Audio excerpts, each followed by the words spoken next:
மதுரை பாலமேட்டில் நடைபெற்ற ஜல்லிக்கட்டு போட்டியில் மாடுபிடி வீரர்கள், மாட்டின் உரிமையாளர்கள், பார்வையாளர்கள் என 37 பேர் காயமடைந்தனர்.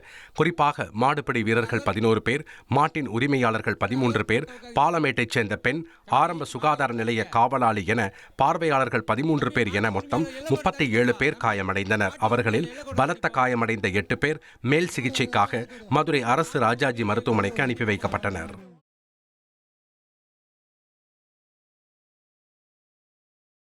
சென்னை பெருநகர காவல்துறையின் கிழக்கு மற்றும் தெற்கு மண்டல காவல்துறை சார்பில் மவுண்ட் ஆயுதப்படை வளாகத்தில் பொங்கல் திருவிழா உற்சாகமாக கொண்டாடப்பட்டது.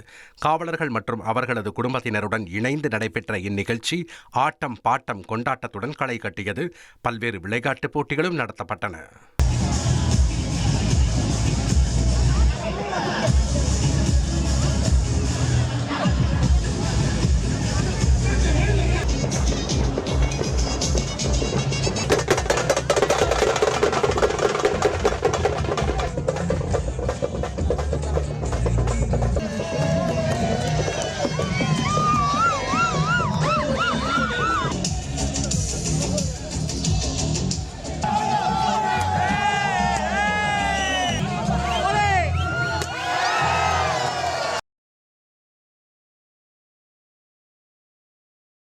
சென்னையில் சமத்துவ பொங்கல் அன்று பல்லாவரம் மற்றும் குரோம்பேட்டை காவல் நிலையத்தில் காவலர்கள் நடனமாடிய வீடியோ வெளியாகிய நிலையில் அவர்கள் மீது நடவடிக்கை எடுக்கப்பட்டுள்ளது.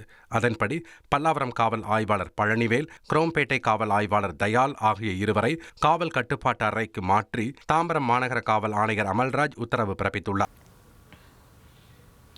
பொங்கல் பண்டிகையையொட்டி தமிழகத்தில் 2 நாட்களில் 518 கோடிக்கு மது விற்பனையாகியுள்ளது.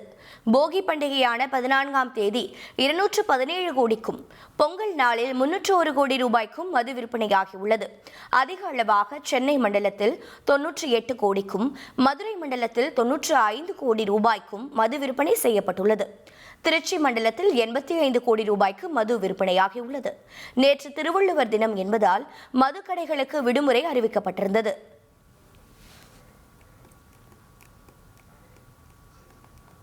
அமெரிக்காவின் தேசிய பாதுகாப்பிற்காக கிரீன்லாந்து அமெரிக்காவுக்கு தேவை என்று கூறியுள்ள அமெரிக்க அதிபர் டொனால்ட் ட்ரம்ப், கிரீன்லாந்தை அமெரிக்கா கைப்பற்றும் திட்டத்தை ஆதரிக்காத நாடுகள் மீது தாம் வரி விதிக்கக்கூடும் என்றும் எச்சரிக்கை விடுத்துள்ளார்.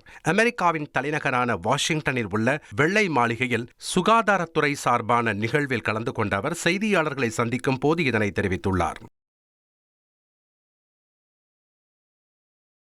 கிரீன்லாந்து டென்மார்க்குக்கே சொந்தமானது என கூறியுள்ள ரஷ்யாவும் சீனாவும் கிரீன்லாந்தை அச்சுறுத்தியதாக மேற்கத்திய நாடுகள் கூறிய கூற்றை முற்றிலுமாக மறுத்துள்ளது.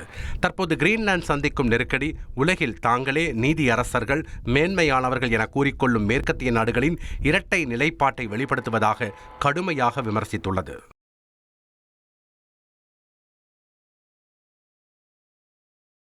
அமெரிக்க அதிபர் டொனால்ட் ட்ரம்ப் கிரீன்லாந்தை கைப்பற்றுவது குறித்து பல முறை பேசி வரும் நிலையில் டென்மார்க் மற்றும் கிரீன்லாந்துக்கு தங்களது ஆதரவை தெரிவிக்க அமெரிக்க நாடாளுமன்ற உறுப்பினர்கள் 11 பேர் டென்மார்க் பயணித்துள்ளனர்.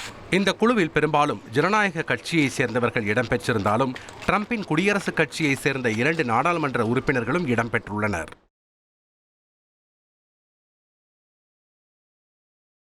மனிதர்கள் இல்லாமல் தானாக இயங்கும் புதிய தானியங்கி ஹெலிகாப்டர் ஒன்றை அறிமுகப்படுத்தி இருக்கிறது பிரிட்டன் கடற்படை. தற்போது புவிசார் அரசியலில் உலகின் அதீத கவனம் பெற்ற பகுதியாக இருக்கிறது வடக்கு அட்லாண்டிக் பகுதி. கிரீன்லாந்தை மையமாக கொண்டு வடக்கு அட்லாண்டிக் பகுதியில் உருவாகியிருக்கும் இராணுவ சூழல் ஒருபுறம், இன்னொரு புறம் ரஷ்யாவின் நீர்மூழ்கி கப்பல் அதிகம் இயக்கப்படுவதும் இந்த பகுதியில்தான். இந்த பாதுகாப்பு அச்சுறுத்தல்களை எதிர்கொள்வதற்கு பெரிதும் உதவக்கூடிய தானியங்கி ஹெலிகாப்டரை அறிமுகப்படுத்தி இருக்கிறது பிரிட்டன் கடற்படை.